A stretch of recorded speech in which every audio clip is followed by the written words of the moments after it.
Hello and welcome to the first official campsite review of the Nowhere in Particular channel.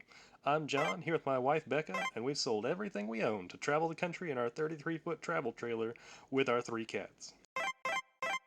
If you're even mildly interested in our lives, hit that like and subscribe button and hang out with us for travel content and reviews of all the public and private campsites we hit on our journey. There's gonna be maps, amenities, and the goods and bads we experience along the way. The very first stop on our journey is not far from home. We're visiting the Bald Ridge Campground in Cumming, Georgia, situated right on the shores and peninsulas of beautiful Lake Lanier. We stayed at Site 19 right about here in a pull-through spot at the farthest southern peninsula in the park. Even though we had a pull-through spot, we definitely struggled with really the only thing we're going to ding this park for. It's tough parking. We had to adjust and resituate several times to be able to get all 4 wheels on the concrete pad and open our slides without hitting a tree. After walking around for a little while, we found out that a lot of the sites at the southernmost peninsula were either up or downhill, had sharp turn-ins, and had very tight spots with trees very close to the parking pads. However, in the park's defense, we did walk around to the other peninsulas and noted that they were much flatter and had much better parking.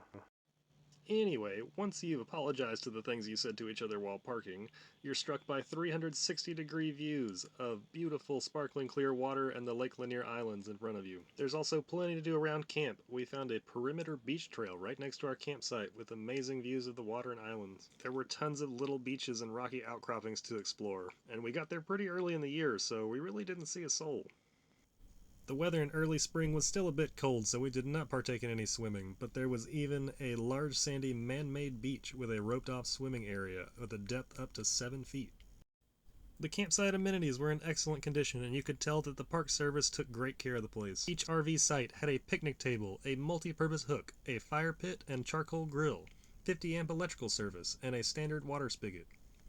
Unfortunately, there were no sewer hookups at each campsite, so we had to use our tank caddy and drive it over to the dump station.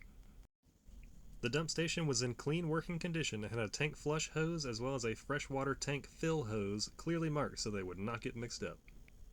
There were also 3 full bathhouses with showers, marked right about here on the map. We don't film inside communal bathhouses for obvious reasons, but they were decently clean and well lit. Each bathhouse also had a coin-operated washer and dryer with detergent dispenser, which we made good use of all week long.